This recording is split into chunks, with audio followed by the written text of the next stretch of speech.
তো পার্থ ভূমিকা অভিনয় করছেন। পার্থ কি এবং কেন সেটা আমরা এখনই পদ্ধতিই দেখি। হ্যাঁ, নীল আছেন, ওনার কাস্টিংটা খুবই ইন্টারেস্টিং, সেটা আমরা পরে দেখলেই ভালো, কারণ তার মধ্যে একটা ইন্টারেস্টিং চমক আছে। নীলের সঙ্গেও কিছু কিন্তু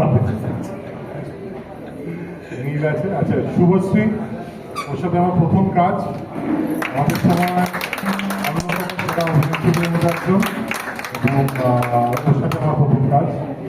thank you Shubho, thank you being on board. ও হ্যাঁ, আমি তো ভুলেই যাচ্ছিলাম, ও বিনোদিনী করছে।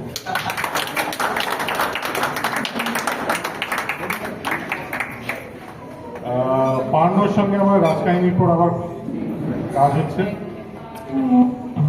রাজকাহিনী আমার প্রথম নারী কেন্দ্রিক ছবি 2015 সালে, সেটাও জানিয়ে রাখলাম। তো না, আমি ভুলে যাইনি, ওকে ভুলে যাই। তো যাই হোক, পার্নোর সঙ্গে বহুদিন পরে কাজ হচ্ছে, এবং পার্নো খুব খুব ভালো বন্ধু। So happy to have you.